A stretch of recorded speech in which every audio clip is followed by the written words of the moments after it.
Hello and welcome to All Villa, No Filler, a podcast all about Aston Villa, the world's greatest football team. Remember to subscribe to the show, follow us on Spotify, Apple, YouTube, and wherever you get your podcasts.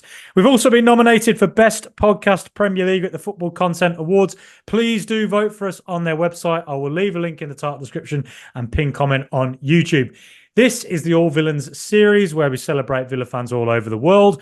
This week, we're joined by a key member of the London Lions, a good friend of mine, Paul Webb. Great to have you back on, Webbo. First off, what have you made of Villa's starts the season? Yeah, good to see you again, Frankie, and congratulations on the nomination, richly deserved. What have I made of the season so far? It's very hard to be critical, isn't it? It's I think as football fans, you naturally are drawn to negatives, and it's easier to moan than it is to be positive.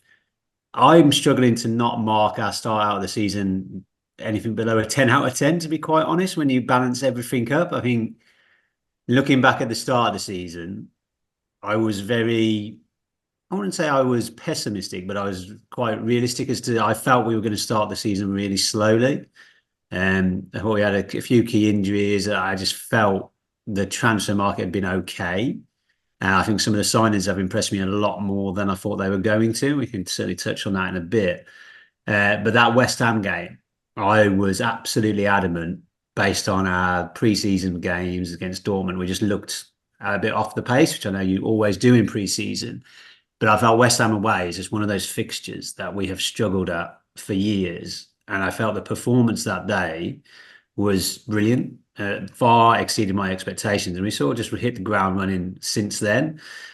So yeah, I think a high level summary, Frankie, is I'm absolutely delighted with the start of the season. I think we'd be a very greedy set of fans if we were expecting any more than where we're at right at this moment in time.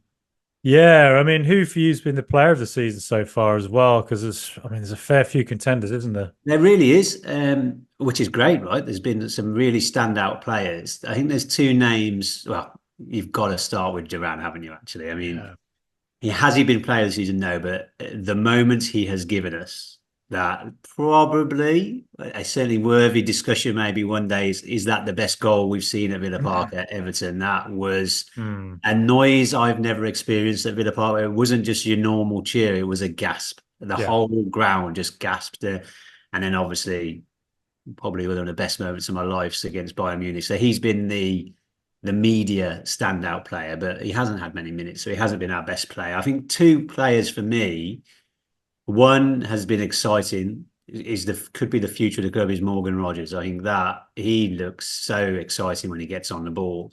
I think the game that stood out the most for me was the Wolves game, where he was absolutely non-existent for 60 minutes, as were the whole team on that day.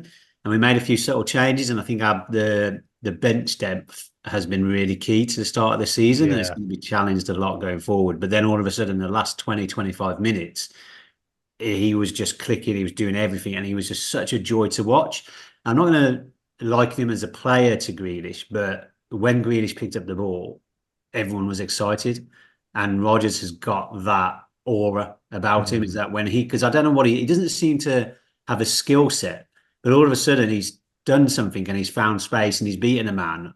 And the defenders or midfielders, whoever he's coming up against, don't seem to be able to read him. Like he just seems to be a step ahead of it.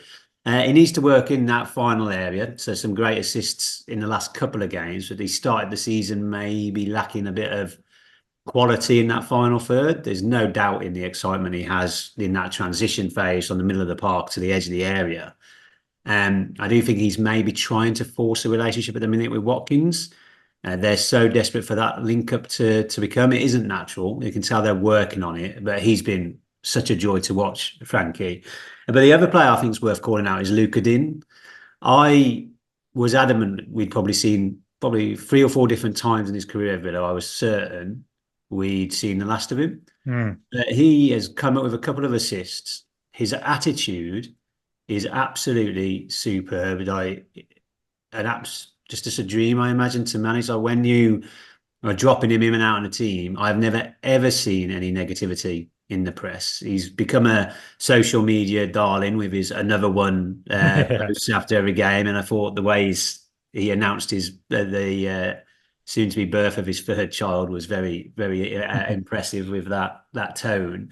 But I just think he's been fantastic. I think it's probably been emphasised by how weak we've been on the other flank. But actually, we don't seem to be worried now. I remember a time, probably this time last year, Frankie, where if Luca Digne's name was in the team sheet, we were all a little bit apprehensive.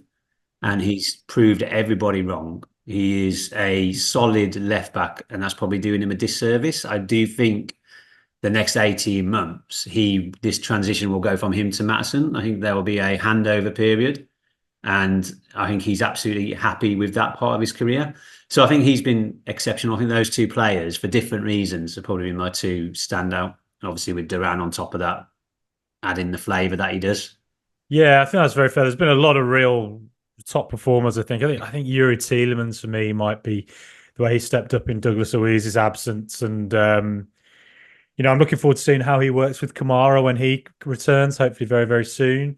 It just feels like all roads go through Tielemans, doesn't it? His passing completion rate, his kind of just his involvement in every game. It feels like he's doing something that's leading to a goal or dictating the game. And then even Ross Barkley, the way he's coming on as a substitute, he's having a similar impact to John Duran. I know Duran's scoring goals, but the way Barkley comes on the pitch and just keeps up the intensity or adds to the intensity levels by retaining the ball and keeping the pressure up. It's really he's proven a fantastic signing, Barkley, so far. Yeah. And you mentioned the signings actually. What have you made of them so far? Yeah, well, firstly, I would agree. Tielemans, I actually think if he goes missing, injured, or anything, I think he would be the hardest player at this moment to replace. But in terms of the signings, you can't really fault any of them really in terms of what they've brought to the squad. There's one that's probably not hit the ground running, but Onana, excellent addition. The kid's only 22, right? And he's a great bit of business. He's obviously got a natural link up with Tielemans. They've played at international level. He's added goals to his game, which he really didn't have at Everton. I don't think any of us assumed we'd signed a scoring midfielder when we bought him in. And he seems to genuinely love it. He's obviously got this little fan thing that he does now after the game where he gives the free cheers to the away fans or the home fans. So he's clearly settled in incredibly easily, which you never know. I know he's got Premier League experience, but that's never a given that a player's going to settle in. But not without his mistakes. At 22, obviously, he cost us a goal against Everton. But your point to Ross Barkley is those two seem to have been working really well together, albeit not on the pitch at the same time. So Onana sets the tempo. Obviously he was off. He was out against Man United, but Onana starts, and then Ross just comes in and it almost slows it down. I think Onana at times can be too frantic. Seems like his body's getting away from him at times, but he's 22, so he's going to develop into a really top quality player. So Onana and Ross in that midfield, two very different types of players. But I think a lot of us were a bit underwhelmed when we signed Ross Barkley, but actually all of a sudden you look back to last season, that midfield when we lost a player became so weak very, very quickly. Now you've got McGinn out, you've had Onana out, and actually the midfield hasn't dropped too much with the standards, and you've still got those two players to come back in. You've got Kamara to come back in. So I think Ross has been a fantastic addition to the squad, albeit he's never going to be the most exciting players, but two good signings there. Philogene has probably, if we'd done this podcast a week ago, I'd have said, why have we signed him? We haven't given him any game time. Doesn't seem to be involved too much. And then all of a sudden he starts against Bayern Munich and they were all exceptional that night, but he could easily have won man of the match that night. And against Man United looked steady again, probably should have scored towards the end. So he seems like, actually, if Bailey is going to be injured or JJ is injured, then I'm happy to see what Philogene develops into. So I won't pass too much. Onana, I'm pretty confident is going to be a great signing. Ross, because of the level that he's there and what his job is to be, great signing. Philogene's still a little bit unknown, but this last week he's really shown some great levels, and it's just added a little bit of competition to somewhere where obviously losing Moussa Diaby, I'm quite happy with that switch that we've had there. And then the two other signings we haven't really seen, have we? The main signings in Maatsen and Costa Ned, as we're calling him. they haven't had a lot of game time. But Maatsen, when he came on against West Ham, got the assist. He looks very good going forward, but he just needs to strengthen at the back. And we talked about it previously. I think working with Luca Digne over the next season, I think this time next year he'll be our first choice left back, and Luca Digne will fill in when needed. And I'm happy that I think that's a sensible transition for a guy who's still also 22. So there's no reason why we can't get 7-8 years out of Maatsen at the top level. But I think the other area, Frankie, in terms of using signings, is that right back position. And that's the bit. So when how has Costa Ned, as we'll call him, settled in? It's really hard to tell, isn't it? Because he came on against West Ham, featured in the first few games. Cash got injured. So everyone was absolutely certain this kid was going to be given a chance. He's still starting for his country. And we haven't seen him since. I saw him against Wickham, but we haven't seen him play in the league. So I can't comment on him as an individual. But it does feel like Unai had some confidence in him. And then somewhere in the background between when Cash got injured, he lost that confidence. So I can't really see what that is. But January, I hope we sign a new right back on day one, to be quite honest. That, if I'm being greedy, that's where we really do need to add some strength into the squad. But I think the main signings we made have really settled in nicely.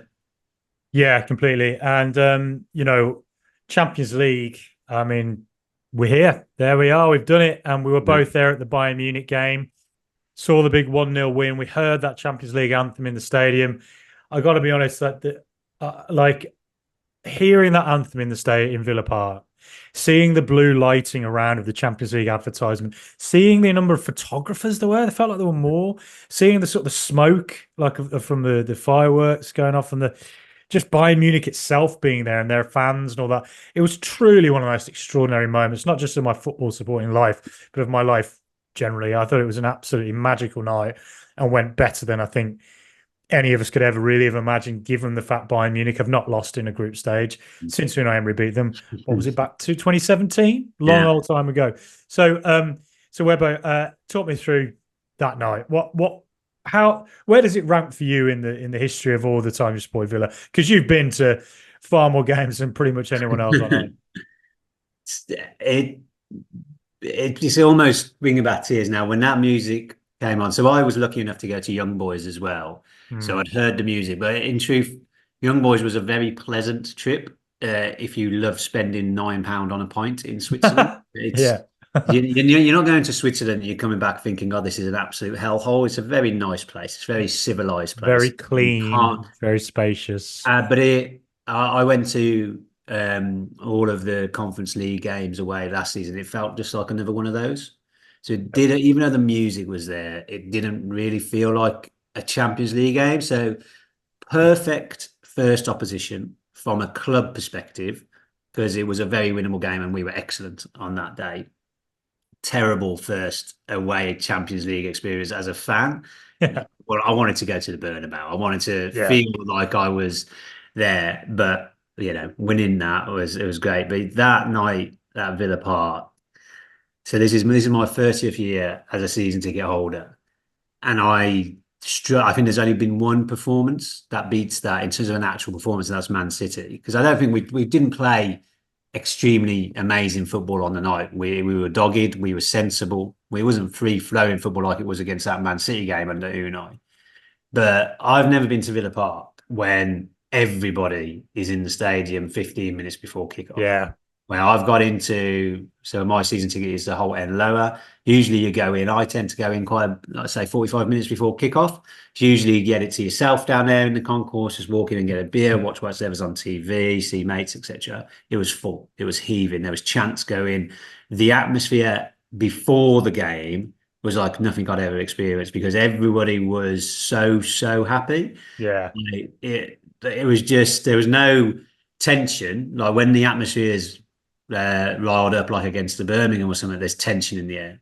There was no real expectations. Like people hoped we could win, but having that fixture at Villa Park felt like a huge milestone as fans. Like it was, and it's amazing that it shares the anniversary of Glenn Whelan missing the penalty. Yeah, I know. And the cabbage being thrown, but that was only like 6 seasons ago. So 6 seasons ago, Crazy. we were watching us in the Championship under Steve Bruce. And yet, forward 6 years, we are hosting top 3 teams in Europe, maybe even higher than that. One of the juggernauts, right? Yeah, They true are. juggernaut. There's True historic club. absolute. Yeah, there's no point trying to underplay who Bayern Munich are. I think only Real Madrid, Yeah. probably eclipse them. In truth, they are massive, right? So I woke up so early. I was like a kid on Christmas. I was like, I am seeing Villa play Bayern Munich in a competitive game at Villa Park. Mental. At no point was I excited about the result. I was absolutely certain I'd see Bayern Munich score. Harry Kane scoring at Villa Park is something I've seen far too often. I was pretty, when he was confirmed fit, like, well, I know what I'm seeing again tonight, and I've seen it many a time. Serge Gnabry has an Albion link, so it's like, a Champions League night, and an ex-Albion player scores against us. There's plenty of scripts here to be written, but nobody cared before the game. No. Nobody cared. It was just, honestly, it was magical. It was. I said, I messaged my mates out. Everyone has so many messages received after the game from all types of different football fans. And you don't want to sound patronising, but I genuinely hope every football fan, and I don't mean playing in the Champions League against Bayern Munich, but whatever it is your football club is aiming towards, and that could be getting into the Football League, it could be getting into the Premier League, whatever that milestone that at the moment seems so far away, I genuinely hope all football fans get to experience a night like last night, because I've been going over 30 years and I've never experienced anything like that. And having never seen being in the stadium from when Villa won, I wasn't there in '96, so I've never seen us lift a trophy. Right. The playoffs aside, in terms of a major trophy, I don't know if it'll eclipse it. It was just everybody turned up. So as we say, we're part of the London Lions. We've got many of people in the group who have season tickets or have match tickets and can't always go to games. Everybody was in the stadium that night. Nobody would miss it. And it was just so nice to be around, have everybody that you want to be in the stadium there, and seeing so many people you knew before the game. It was honestly, it was just magical. And then the game actually started. Like I say, that there was tears in our eyes when that Champions League music played, and I thought the Villa fans were exceptional. So it went deadly silent. Yeah, the anthem, and then the champ. It felt like it was rehearsed, but everybody just wanted to do it. It was something that all Villa fans have been dreaming about and probably never thought it would happen. But it was so good. And then the match itself continued the dream. Yeah, we've supported Villa for a very similar amount of time, and I mean, I asked it in the spicy question of the day: was it the best game you'd been to George? And I was at the '94 Coca-Cola Cup final when we beat Man U 3-1. So obviously, I mean, that now thinking on it feels like when you watch like old movies, it feels like in my head I watched an old film and like, was I really there? Like, Wembley was different. It still had a slight 80s, 70s wild vibe.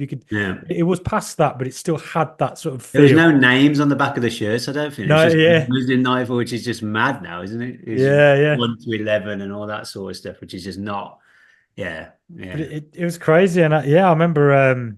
So I seeing Villa win something like that, but I mean, we've had such an abysmal record in all of our lives against top teams. We just we didn't beat Man United at home from 1995 to 2022. We didn't beat Arsenal at home from the year 1998 until 2019. We consistently have been just utterly embarrassed ourselves at times, or underachieved, or just sort of not being able to reach the levels that I think in our hearts we know Aston Villa could be if the circumstances were just right. And it feels like now we've finally found the right circumstances, with owners who are ambitious, a manager who's a genius winner, an actual transcendental winner, and players who are so talented and gifted, and all of that's come together, and we're just witnessing something where we're like, I've been waiting my whole life for this. And watching Bayern Munich, seeing a club of that stature at Villa and beating them, I was like, I couldn't have dreamt that in my life. And the fact it's here now makes me think I never want this to end. And I want this to be something that's like, this isn't the pinnacle. This is the start of climbing various mountains. It was magic, absolutely magic. And I think in time, I think I'll look back on it, and given everything around it, I think I'll look back on it and go, I think that's my favorite game ever that I've been to. I think I'm excited that if there's a game in my future that beats that, yeah. that excites me. But just the celebrations for Pau Torres' goal was something special. Yeah, The it was. deflation when it got disallowed, Yeah. and it was miles offside, right? But it was a strange one because normally, if a goal is that far offside, everyone sort of Yeah, I genuinely had no idea it could even be offside. But then you see Same. that it's very offside. But then because that goal was very different to Duran's, Mm. there was a bit of bouncing. There was like that anticipation. I had nobody around me was shouting shoot to Duran. He's just on a different planet, and he's going to do whatever Duran wants to do. And I can guarantee you, sometimes it's going to make him look absolutely stupid. But that he'll go down in folklore, right? He's going to be. He has cemented himself already as a Villa hero for what he's done. The goal against Everton, 5 winners or whatever it is already, and then that against Bayern Munich. Yeah, there's some of the images with him and Gary Shaw or pretending to hug each other, and the merging of the 2 fixtures against Bayern. Well, it was just magical. Well, I don't know if you noticed it in the stadium, but just before kickoff, they actually put the Champions League head to head between Villa and Bayern Munich up on the big screen. Made one, Villa 1-1, 1-0. I was like, that's a fantastic head to head on the screen. And even having the Gary Shaw theme sung in the stadium as well added to the occasion. It was just like could not have gone any more magically that. And as you say, when Duran scored, it was kind of like, wait, what? Oh my God! That's what Duran does, doesn't he? He scores goals, and you're like, hold on, what just happened? But I mean, incredible experience. And do you think we can go far in the Champions League? Do you think if the 2 wins? Well, I mean, the start we've had. I mean, you look at all these supercomputers and all this sort of stuff. It sort of feels like the 10-point mark will get us out of this league. That 10 points would probably see you be in the playoff and stuff like that.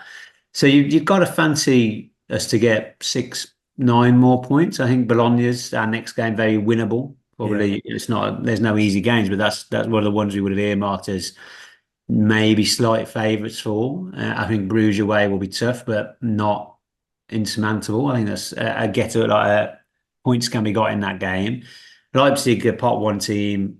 That's a bit of a free hit by that point. Juventus, they're a top team, and then you've got Monaco and Celtic, right? So there's definitely you can make a strong argument for 9 more points. I think so. If we're getting 15 points, we're definitely getting through. And then nights like Bayern Munich, when you come to a knockout game.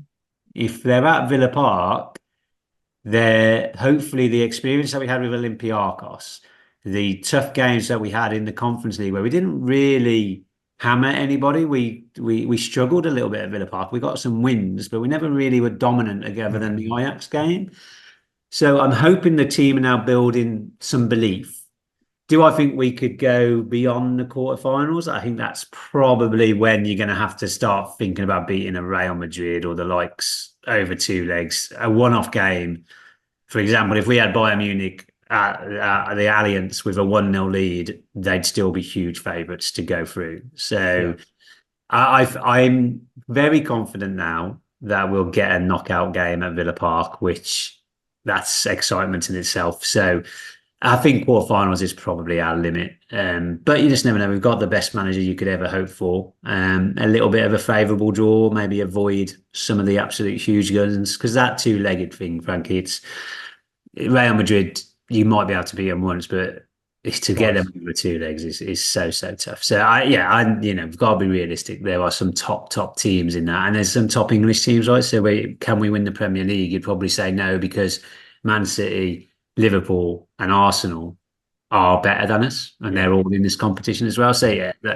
we're just going to enjoy it. Similar to what I was saying with the atmosphere before Bayern, the expectations shouldn't change just yet. Let's just enjoy it. It's not a given that we'll be in this Champions League again anytime soon.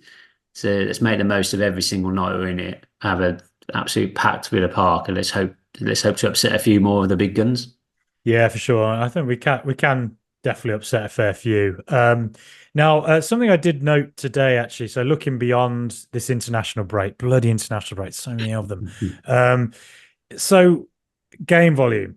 I looked at what Villa are playing, and it's the same for all the Champions League clubs: Villa, Arsenal, City, and Liverpool. When we return until the end of December, right? So we return in mid-October, right through to the end of December.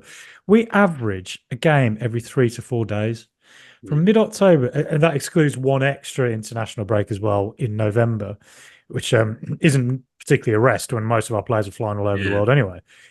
From mid-October to the end of December, we play 17 games, and that excludes the potential that we might beat Crystal Palace and go through in the Carabao as well and get extra games there. Do you have any worries about that? Do you think we can cope with it, or do you think it's just something that at the moment, is there just a problem within football structurally where players are just playing too much, and there's going to come a breaking point where there's only so much teams can compete? Yeah. So, do I worry? I do worry about it from a Villa perspective. I think looking at just between now and the November international break, you've got the likes of Fulham away, who had started nicely. You've obviously got 2 Champions League games. You've got Spurs away. You got Liverpool away. This is going to be a really mini tricky patch between now and November, and I think you've got some must-win games in there as well. Like the Bournemouth at home is such a big game because you are going to drop points in some of those other games. So I think our form will take a dip between now and Christmas. We're unbeaten in we are going to suffer a few defeats along the way between now and Christmas. And more worryingly, JJ's picked up a knock, McGinn's picked up a knock, Konza's picked up a knock. And this is a wider issue, which is the point you were making around these players are being asked to play a lot of games, quite back to back at a high intensity now. I think when we were playing in the Conference League, the intensity wasn't there. So, albeit they were playing as many games, that Champions League game, that took, I don't know about you, but I was absolutely knackered the day after. Once the adrenaline, I wasn't fit to do anything the day after. So God knows what the actual players were like. So I'm quite enjoying the new league format because I think I'm just enjoying the Champions League because I'm in it for the first time. But why they need to play extra games is absolutely baffling. It feels like we're at a breaking point now. Some of the players, Rodri, ironically, I think it was, started talking about going on strike and then he's out for the season, right? So I think that adds even more volume to his point. We don't want to see many games like the Villa Man United game at the weekend. That was not a good advert for football. That was 2 teams you could maybe argue Man United were adamant not to lose that game because of the position they found themselves in. So were perhaps more defensive than a Man United team of past, but we certainly weren't much better. And that for me was an evidence that 2 teams were knackered. And we're talking, it's only October, right? So, yes, I do think there is a problem in football. Do I have many answers? The answer that I come to, I think, could end up, and it's something I don't want to happen because I love the competition, but I can see the League Cup becoming a thing of the past. I think if there were to be a vote, who is it really benefiting? Like, I'm a huge fan of it. I want to see Villa lift a trophy. I want to see Villa win it. But now we're in the Champions League. I fully expect our lineup to get against Palace to have 10, 11 changes to it. Palace now are in a team that have had a really terrible start to the season, so they will make loads of changes. So there's nobody. It should be teams like West Ham. And to be fair, Newcastle are, to their credit, they're taking it really seriously. They are desperate for a trophy, but there's not many teams who do take it seriously. And if Newcastle were in Europe, they wouldn't be taking it seriously. So there is a need to reduce the games, right? So how do you do that? And it is, you have to get rid of either shorten one of the competitions or remove one of the competitions. And so I wonder how they're going to foresee it. Can international football do more? Do we need so much international football? I love watching England in major tournaments. I'm actually going to the England-Greece game because it falls on a mate's birthday, but and that's who we play this Thursday. But does anybody really, this what is it, the Nations League? I don't know. So I don't. I think we are at a breaking point, Frankie. From a domestic point of view, the League Cup seems to be the one that's most under threat. I don't know. What do you have any thoughts on how they can improve it? Because it feels like there are too many games. For sure. And I think international football, probably the Nations League, probably needs a reassessment. I just think having 3 international breaks to start the season, from between September to November feels excessive. And I think, the fact they brought in the Club World Cup now, the impact that's going to have on teams like Man City and Chelsea, who are the two I think are going next summer. I mean, it's just so intense. And then on top of that, as you say, the Champions League, the fact they've extended the number of games that are in it, which feels probably for financial reasons. I mean, in the end, it's going to come down to the players themselves collectively coming together and saying we can't actually physically deal with this. And they need to put pressure on their clubs to stop these stupid tours. When the season finished, Tottenham played Newcastle like 48 hours after the Premier League finished in Australia. That's where they need to. I look at Ollie Watkins, for example, who was in the Euro squad, and quite clearly the first few games of the season was his pre-season. So I'm not saying he should boycott the England game, but when is a player meant to get a rest? And in a summer where there's no international football, all the teams will go to Australia. They'll go to America. We'll be in America next summer for certain. That's where the players need to put their foot down and ask, actually, can we not do these pre-season games at home? Why are we travelling at this point? Warm weather, it's in our summer that we can do warm weather training at home. Do you really need to go abroad and go to these far-flung places? If you're moaning about game time, does that help? I know the games aren't as intense, but surely travelling on to Australia and back is not helping anybody. So I think the players have to be careful about what they're saying when they don't seem to be putting up a lot of opposition to when their clubs make them play in random friendlies across the world. It's interesting that we're starting to hear murmurings of it, like Rodri talking about it, and then John McGinn, he mentioned it, and ironically, both of them got injured in that week. They both talked about it, and I guess the international tours. I mean, look, these football clubs have massive global fan base. We have listeners from Australia, America, Japan, just everywhere. I can. I mean, the Newcastle Tottenham one was egregious. I mean, no reason for them to be playing football at all 48 hours after the season. Exactly. Yes, pre-season tours. I'm a bit more open-minded about, but it's more just, I don't know. It just feels like with the sheer intensity of the game now, and are we allowed to expand squads? Are we? I don't know. But that's one of the things I heard people suggesting is that players get max, so you're allowed X amount of games as a player. So the manager has to deal with that. So let's say Haaland is maximum amount of games he's allowed in a season is 45. So Pep has to pick those 45 games.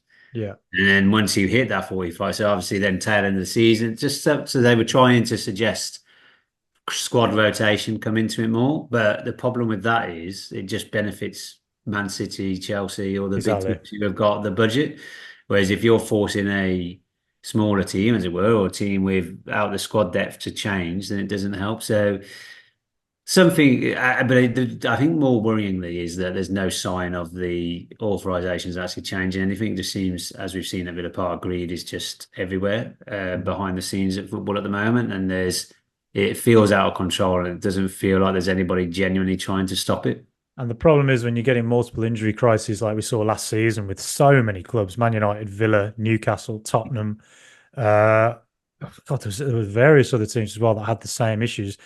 The quality of the product goes down. So we pay all this money to go watch it. And like the Man United Villa game the other day, two teams just were like dead on their feet. And it was just not a good watch. And this is going to be a recurring problem now in football until they figure out a way to reduce the game load, essentially.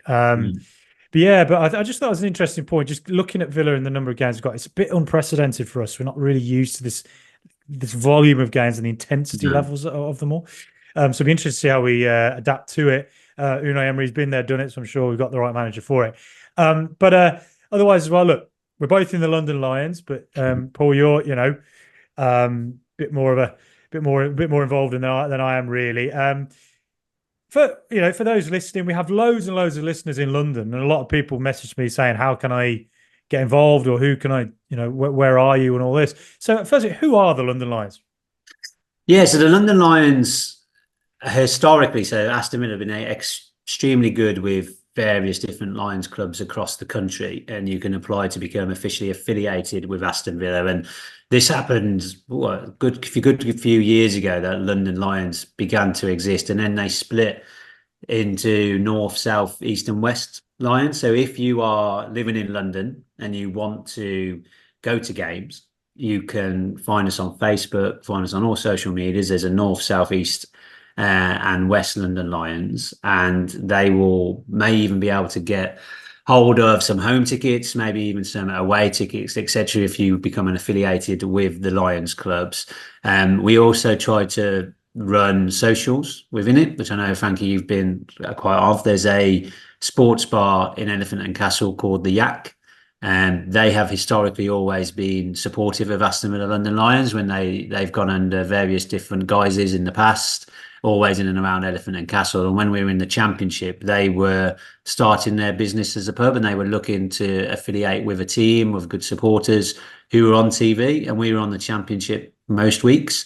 So that's when that alliance began. So if you're in London and you are unable to get to Villa Park and the game is on TV, and to be fair to the Yak, whether they'll be happy with me putting this out there, they sometimes show games that are on Saturday at 3 p.m, which I'm sure that they have a full license for. Then feel free to go down to the Yak in Elephant and Castle. For every Villa game, I think for the Champions League game, it was absolutely full. You have to book tables in advance, etc. But that'll be lively in there. It's a really nice pub. Great to watch football in if you want to watch it with other Villa fans. So yeah, so if you're in London and you fancy going to watch a game, head down to the Yak. In addition to joining the affiliated clubs and potentially going to games with us, I say there's about 10 to 15 of us who travel every week on the train up from Euston to home games. So you can certainly reach out to the podcast if you're traveling on your own at the moment from London to Villa and you fancy a friend. There's always some of us on the trains up to any home game. I'm always welcome to meet people and have a chat on the day and try and extend that group out. And then finally, in addition, we started a football team about 7 or 8 years ago, I would guess. And this is in a league called the London Supporters League, which again, if you Google London Supporters League on socials, then you'll find it. And it is a league made up for fan bases in London of teams not from London. So the whole point of it is for people to come together for their love of football and represent their club.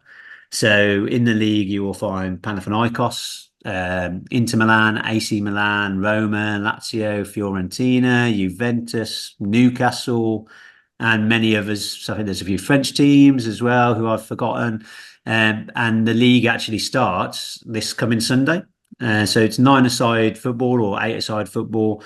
And it's usually played at Corrams Field in central London. So if you're listening to this, you live in London and you fancy playing football with some other Villa fans, I can assure you the quality is as wide stretching as you can imagine. Some people have played football before. Some other people have only ever watched it from the stands at Villa Park and fancy giving it a go.